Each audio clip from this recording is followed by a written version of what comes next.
Hello, parents and students. This is Mr. Hayden. I'm one of the teachers here at the middle school, and I'm going to make this quick video to explain how students can log into Google Classroom from home so that students and parents can work on things, because Google Classroom is a very powerful tool, and especially now that Clio is a one-to-one district, a lot of teachers do use Google Classroom in different ways.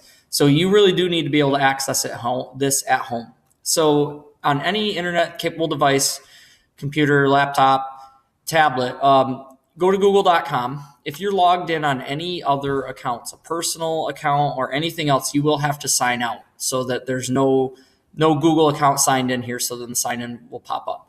It won't work if you're signed into another Google account. So then when you're ready, go ahead and click sign in. And oops, that's not who I'm signing in as today.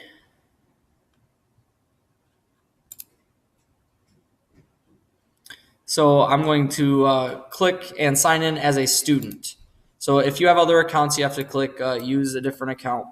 I did ask a student for permission and a parent for permission to use this student account.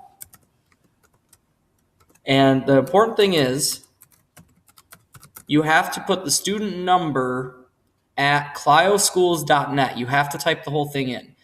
If you only put the student number, it defaults to @gmail.com, and it's not going to show up as any type of an account.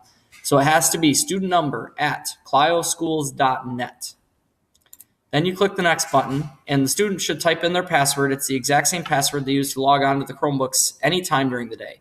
So if your student's able to log on to a Chromebook, they should be able to do this.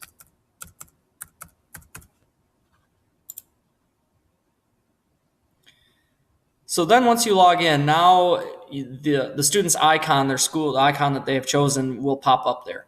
So to get to Google Classroom, you click on this group of boxes here. It kind of looks like a waffle. And you can see some of the different Google applications, like their school Gmail account, their Google Drive, but we obviously are talking about Google Classroom. So you click on the Classroom tab, and that will bring you to the Google Classroom homepage. So this is an overview of every teacher that they have that uses Google Classroom. So this particular student has Mr. McDermott, Mr. Trabilcock, Senior Aiello, Ms. Hovis, Mr. Nemi, and has an EDP classroom with Mrs. DeGazio. So any classrooms that your student has will show up here, and you can click on any of these. So we're just going to look at this student's language arts class. So this student has Mr. McDermott first hour. So I'll kind of explain to you what you can do in Google Classroom now. The main page is called the stream. So in the stream, anything Mr. McDermott posts or any of your teachers post here will show up. So if they post announcements, assignments, copies of notes, videos, activities, study guides, they would all show up here. So it looks like Mr. McDermott mostly uses this for assignments. Other teachers use them for different things. It really depends on what teacher your child has as to what will really appear in the stream. If teachers give assignments in Google Classroom, due dates will pop up here so you can see what work is due soon. So that's kind of what you can do on the stream. The next tab over is the classwork tab. So this is specifically where if your child's teacher assigns things in Google Classroom to do on the Chromebook or on the computer, this is where you can see those. So a lot of teachers break them up into categories.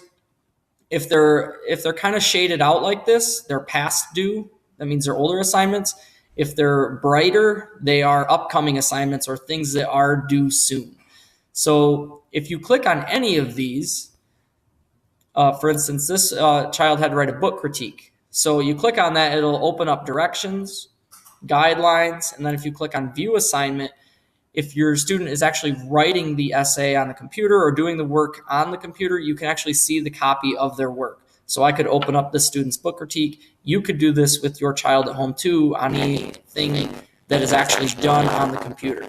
So it is a great tool. Teachers will often leave comments and then scores. If your teacher grades in Google Classroom, scores would appear there as well. So this is a great way to see what your child is literally doing in class. A lot of times there's also directions and things like that posted as well. So we know that this student is working on an argument essay coming up, and it will be due at the end of the month. So you know that your child should be working on that in school and maybe at home, depending. So that's the classwork tab. Now, if you click on people, I'm not going to click on that, but if you click on people, it would give you any teacher or teachers associated with that class.